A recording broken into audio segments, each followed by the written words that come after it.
ನೋಡಿ, ನಾನು by election contest ಮಾಡಿದಾಗ ಆತ JDS ದಲ್ಲಿದ್ದ. ಹಾಂ 25 ಲಕ್ಷ ಡಿಮ್ಯಾಂಡ್ ಮಾಡಿ 50 ಲಕ್ಷ ಡಿಮ್ಯಾಂಡ್ ಮಾಡಿದ್ರೆ, ಆಮೇಲೆ ನಮ್ಮ ಪಕ್ಷದ ಮುಖಂಡರು ಶೇಷು ರೆಡ್ಡಿ ಅವ್ರ ಜವಾಬ್ದಾರಿ ಇತ್ತು ಅವಾಗ, ಜಿಲ್ಲಾಧ್ಯಕ್ಷರು ಅವರು 25 ಲಕ್ಷ ಕೊಟ್ಟು ಪಾರ್ಟಿಗೆ ಸೇರಿಸ್ಕೊಂಡು ಅವನ ಬೂತಲ್ಲಿ 3rd ಪ್ಲೇಸ್ ಬಂದಿದೆ ಕಾಂಗ್ರೆಸ್ ಅವತ್ತು. ಯಾರು? ರಾಜಣ್ಣ ಅವ್ರಿಗೆ. ಹೌದು. ಆಮೇಲೆ ಅವನು BJP ಹೊಟ್ಟೋದ ಆತ. ಹೌದು. BJP ಹೊಟ್ಟೋದವನು BJಪಿಯಲ್ಲಿ ಇದ್ದ ಸುಧಾಕರ್ ಅವರ ಜೊತೆ, ಪಾರ್ಲಿಮೆಂಟ್ ಸದಸ್ಯರಾಗಿದ್ದಾರಲ್ಲ ಅವ್ರ ಜೊತೆ. ಈಗ ಅಸೆಂಬ್ಲಿ ಎಲೆಕ್ಷನ್ ಬಂದಾಗ ಪ್ರದೀಪ್ ಈಶ್ವರ್ ಕ್ಯಾಂಡಿಡೇಟ್ ಆದಮೇಲೆ ಅವ್ರ ಮನೆಗೆ ಹೋಗಿ ರಿಕ್ವೆಸ್ಟ್ ಮಾಡ್ಕೊಂಡಾಗ ಸುಧಾಕರ್ ಅವರು ನನಗೆ 2 ಕೋಟಿ ಕೊಟ್ಟಿದ್ದಾರೆ, ಅದ್ರ ಮೇಲೆ ನೀವೇನಾದರೂ ಕೊಡಂಗಿದ್ರೆ ಹೇಳಿ ನಾನು ಬರ್ತೀನಿ ಅಂತ ಹೇಳಿದ್ದ. ಓಕೆ. ಇವರು 2 ಕೋಟಿಯನ್ನು ಕೊಡೋಕ್ಕಾಗಲಿಲ್ಲ ನಮ್ಮ ಪ್ರದೀಪ್ ಈಶ್ವರ್ ಅವರು. ಅವನು ಬರಲೂ ಇಲ್ಲ. ಈಗ ಬಂದು ಕಂಟೆಸ್ಟ್ ಮಾಡಿದ್ದಾನೆ. ಯಾವುದು ಮಿನಿಸ್ಟ್ರು ಬಲವಂತ ಮಾಡಿ ಕರ್ಕೊಂಬಂದು 86 ಓಟ್ಗೆ 12 ಓಟ್ ತಗೊಂಡಿರೋದು. ಆಯ್ತಾ? ಅದೇ ಥರ ಇನ್ನೂ 5-6 ಜನ ಸೋತಿದ್ದಾರೆ ಚಿಕ್ಕಬಳ್ಳಾಪುರ ಜಿಲ್ಲೆಯಲ್ಲಿ. ಅಂಥವ್ರಿಗೆ ಬಿಟ್ಬಿಟ್ಟು ಇಲ್ಲಿ ಚಿಕ್ಕಬಳ್ಳಾಪುರದಲ್ಲಿ ಕಾಂಗ್ರೆಸ್ ಪಕ್ಷ ಕಟ್ಟಿರೋರು ನಾವು. ಚಿಂತಾಮಣಿ ಸುಧಾಕರ್ 15 ವರ್ಷದಿಂದ 3 ಪಾರ್ಲಿಮೆಂಟ್ ಎಲೆಕ್ಷನ್ನಲ್ಲಿ BJP ಪರವಾಗಿ KH ಮುನಿಯಪ್ಪನವ್ರ ವಿರುದ್ಧವಾಗಿ ಕೆಲಸ ಮಾಡಿರ್ತಕ್ಕಂಥವ್ರು. ಆದರೂ ನಾವು ಅಸೆಂಬ್ಲಿ ಎಲೆಕ್ಷನ್ ಸಂದರ್ಭದಲ್ಲಿ ಸಿದ್ದರಾಮಯ್ಯನವರು, DK ಶಿವಕುಮಾರ್ ಅವರು, ಕೃಷ್ಣ ಬೈರೇಗೌಡರು, ಶಿವಶಂಕರ್ ರೆಡ್ಡಿ ಅವರು ಎಲ್ಲರಿಗೂ ನಾನೇ ರಿಕ್ವೆಸ್ಟ್ ಮಾಡಿ ಬೇಳಾಡಿ ಕಾಂಗ್ರೆಸ್ ಪಕ್ಷಕ್ಕೆ ಸೇರಿಸಿದ್ದು ಚಿಂತಾಮಣಿ ಸುಧಾಕರ್ ಅವ್ರನ್ನ. ಅವರು ಇವತ್ತು ಅವ್ರಿಗೆ ಯಾರು ಮುಖಂಡರಂತ ಆಗಿರ್ತಕ್ಕಂಥವ್ರು ಮುಖಂಡರಾಗಿರಬಾರದು. ಅವ್ರಿಗೆ ಬಾಂಡೆಡ್ ಲೇಬರ್ಸ್ ಥರ ಅವ್ರ ಹತ್ರ ಬಿದ್ದಿರಬೇಕು.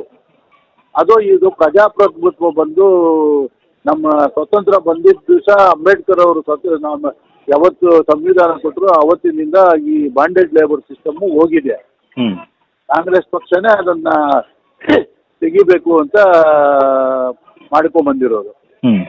ಇಲ್ಲಿ ಚಿಕ್ಕಬಳ್ಳಾಪುರದಲ್ಲಿ ಸುಧಾಕರ್ ಮತ್ತೆ ಇಲ್ಲಿ ಬಂದ ಮೇಲೆ ಬಾಂಡೆಡ್ ಲೇಬರ್ ಸಿಸ್ಟಮ್ನ ಮತ್ತೆ ಮರುಸ್ಥಾಪನೆ ಮಾಡ್ತಾ ಇದ್ದಾರೆ. ಇದನ್ನ ನಾವು ನಮ್ಮ ಕಾಂಗ್ರೆಸ್ ಮುಖಂಡರೆಲ್ಲವನ್ನು, ಮುಖ್ಯಮಂತ್ರಿಗಳು, ಉಪಮುಖ್ಯಮಂತ್ರಿಗಳು, ನಮ್ಮ ಪಾರ್ಟಿ ಅಧ್ಯಕ್ಷರು ವೇಣುಗೋಪಾಲ್ರವರು, ಸುರ್ಜೇವಾಲಾ ಅವರ ಗಮನಕ್ಕೆ ತಗೊಂಡ್ಬಂದು ಅವರು ಏನು ಕ್ರಮ ಕೈಗೊಳ್ಬೇಕು ಅವ್ರು ಕೈಗೊಳ್ತಾರೆ. ಅವ್ರಿಗೆ ನಾವು ರಿಕ್ವೆಸ್ಟ್ ಮಾಡ್ತೀವಿ. ಅಲ್ಲಿ ಪಕ್ಷಕ್ಕೆ ದುಡಿದಿರ್ತಕ್ಕಂಥವ್ರನ್ನ ಯಾರನ್ನಾದರೂ ಮಾಡಲಿ ಪರವಾಗಿಲ್ಲ, ನಮ್ದೇನು ಅಭ್ಯಂತರ ಇಲ್ಲ. ಪಕ್ಷಕ್ಕೆ ದುಡಿದಿರಬೇಕು ಅಟ್ಲೀಸ್ಟ್ ಪಕ್ಷಕ್ಕೆ ಅಲ್ವಾ. ಇವಾಗ ರಾಜಣ್ಣ ಅವರು ಪಕ್ಷದ ಸೇವೆ ಏನು ಇಲ್ಲ ಅಂತ ನೀವು ಅಸಮಾಧಾನ ಇರೋದು ನಿಮಗೆ? ನಮ್ಗಲ್ಲ ಸ್ವಾಮಿ, ಇಡೀ ತಾಲೂಕಿಗಿದೆ, ಇಡೀ ಜಿಲ್ಲೆಗಿದೆ. ನಿಮ್ಗೆ ಗೊತ್ತಿದೆ. ಈಗ ಇಡೀ ಚಿಕ್ಕಬಳ್ಳಾಪುರ ಜಿಲ್ಲೆಯಲ್ಲಿ ತಾಲೂಕಲ್ಲಿ ತಾವೇ ಕೇಳಿ ಒಂದು ಸರ್ವೆ ಮಾಡಿದ್ರೆ ಭಾಳ ಉತ್ತಮ. ಈಗ ಹಂಗಾರೆ MC ಸುಧಾಕರ್ ಅವ್ರ ಮೇಲೆ ನಿಮಗೆ ಬೇಜಾರಾಗಿದೆ ಇವ್ರಿಗೆ ನಾಮಿನಿ ಮಾಡ್ತಿರೋದಕ್ಕೆ? ಹೌದು ಸರ್. ನೀವು MLA ಅವ್ರನ್ನ ದಯವಿಟ್ಟು ಒಂದು ಕೇಳಿ, ಅವರು ಹೇಳ್ತಾರೆ.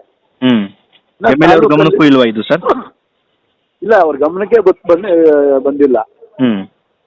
ಅಲ್ಲ, ಈಗ ಟಿಕೆಟ್ ಕೊಡ್ಬೇಕಾರೆ ಇಂಥ ಕ್ಷೇತ್ರದಲ್ಲಿ ರಾಜಣ್ಣ ಅವ್ರನ್ನ ನಿಲ್ಲಿಸ್ತೀವಿ ಅಂತ ಹೇಳ್ಬೇಕಾರೆ ನಿಮ್ ವಿಶ್ವಾಸ ಯಾವ್ದು ತಗೊಂಡಿಲ್ವಾ ನಿಮ್ದಾಗ್ಲಿ? MLA ಇಲ್ಲ, ನಮ್ಮನ್ನ ಯಾರನ್ನೂ ಕೇಳಿಲ್ಲ. ಯಾರನ್ನೂ ಕೇಳ್ದಿರಾ ಮಿನಿಸ್ಟರ್ ಸುಧಾಕರ್ ಅವರು ಮಾಡಿದ್ದಾರೆ ಅಂತನಾ? ಹೌದು. ಈಗ MLA ಅವರು ಹೋಗಿ 2 ಸಾರಿ ಹೋಗಿ 4 ಅವ್ರು ಕಾದಿದ್ದಾರೆ ಈ ಕಾನ್ಸ್ಟಿಟ್ಯೂನ್ಸಿ ಡಿಲಿಮಿಟೇಷನ್ ಮಾಡುವಾಗ. KV ನಾಗರಾಜ್ ಅವರು MC ಸುಧಾಕರ್ ಅವ್ರಿಗೆ ಸಂಬಂಧ. ಅದಕ್ಕೋಸ್ಕರ ಆ ಮಂಡಿಕಲ್ ಹೋಬಳಿಯಲ್ಲಿ ಇವರು ಬರದೇ ಇರ್ತಕ್ಕಂಥ ಓಟ್ಗಳನ್ನ ಗೋರಿಬಿದ್ನೂರ್ಗೆ ಸೇರಿಸಿ KV ನಾಗರಾಜ್ ಅವ್ರಿಗೆ ಅನುಕೂಲ ಆಗುವ ರೀತಿಯಲ್ಲಿ ಕಾನ್ಸ್ಟಿಟ್ಯೂನ್ಸಿ ಮಾಡಿಕೊಟ್ರು. ಅದು ನಂದಿ ಪಕ್ಕದಲ್ಲಿರ್ತಕ್ಕಂಥದ್ದು, ತಿಪ್ಪೇನಹಳ್ಳಿ. ಚಿಕ್ಕಬಳ್ಳಾಪುರ ಲೆಫ್ಟ್ಗೆ ಹೋದ್ರೆ ಆ ಭಾಗ ಎಲ್ಲಾನು ನಂದಿ ಕ್ಷೇತ್ರನೇ. ಹೌದು. ಅದನ್ನ ಬಿಟ್ಬಿಟ್ಟು ಗೋರಿಬಿದ್ನೂರ್ಗೆ ತಗೊಂಡೋಗಿ ಮಂಡಿಕಲ್ ಇರ್ತಕ್ಕಂಥ ಕೆಲವು ಪಂಚಾಯತಿಗಳನ್ನ ಸೇರಿಸಿ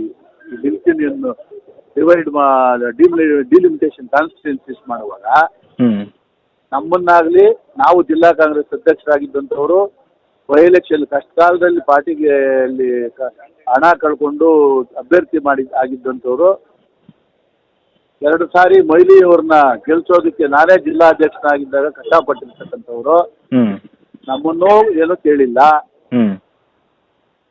MLA ಅವ್ರನ್ನೂ ಏನೂ ಕೇಳಿಲ್ಲ. ಇಷ್ಟು ಮಾಹಿತಿ ತಮಗೆ ಕೊಡ್ತಾ ಇದ್ದೀನಿ. ನೋಡಿ ಇವ್ರೆ, ನಾನು ಹೇಳ್ತಾ ಇರೋದು ರಾಜಣ್ಣನು ನಮ್ಮ ಸ್ನೇಹಿತನೇ, ಸಬ್ಜೆಕ್ಟ್ ಅದಲ್ಲ. ಪಕ್ಷದಲ್ಲಿ ದುಡ್ದಿರ್ತಕ್ಕಂಥವ್ರಿಗೆ ಮಾಡಿ ಅಂತ ನಾವು ಕೇಳ್ತಾ ಇರೋದು. Okay, thank you.